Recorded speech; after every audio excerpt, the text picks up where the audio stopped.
Les archives radiophoniques regorgent d'émissions où les auditeurs étaient sollicités parfois de manière très surprenante. Dans les années 50, un annonceur avait créé un jeu resté mythique, un jeu baptisé l'Homme des Vœux. Parmi les canulars de l'Homme des Vœux, en voici un, enregistré à Dun-sur-Meuse, dans la Meuse. Avec un bouchon, une capsule, celui d'une bouteille d'apéritif. Un animateur, en l'occurrence Jacques Legras, qui créera plus tard la caméra invisible à la télévision avec Pierre Bellemare. Invisible, il devait justement l'être pour ce jeu où il se rendait dans une ville de France, équipé d'un micro caché. Il déambulait dans les rues de cette ville, qui avait été annoncée à l'antenne, et au gré de ses rencontres, il racontait une histoire totalement loufoque. Pardon monsieur, dans ce périmètre-là qui est un peu en côte, est-ce qu'il y a une allée bordée d'arbres? Une allée bordée Oui, d'arbres? non, je ne sais pas le nom car évidemment ça serait trop facile sans ça.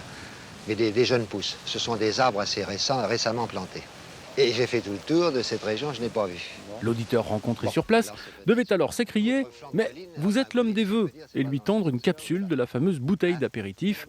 Plus il présentait de capsules, plus il gagnait gros. Chaque capsule représentait 100 francs de l'époque, une vraie somme.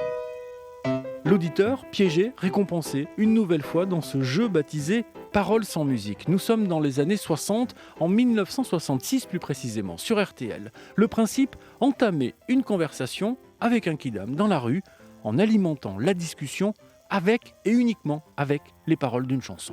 Dans le port d'Amsterdam, par exemple, il y a des marins qui chantent. Ah oui, oh, mais le marin est gai. Oh, Il y a des marins qui chantent les rêves qui les hantent au large d'Amsterdam. Mais oui. Mais je vous prends un exemple, dans le port d'Amsterdam, un exemple au hasard. Mais il y a des marins qui dorment comme des oriflammes. Oh mais oui, c'est ça, mais oui. Le long des berges Eh ben, mornes. vous faites bien, vous savez, d'aimer le bateau, d'aimer tout ça. C'est très plaisant. Et là encore, si l'auditeur trouvait tout cela bien bizarre, il gagnait de l'argent, sinon rien, on en restait là.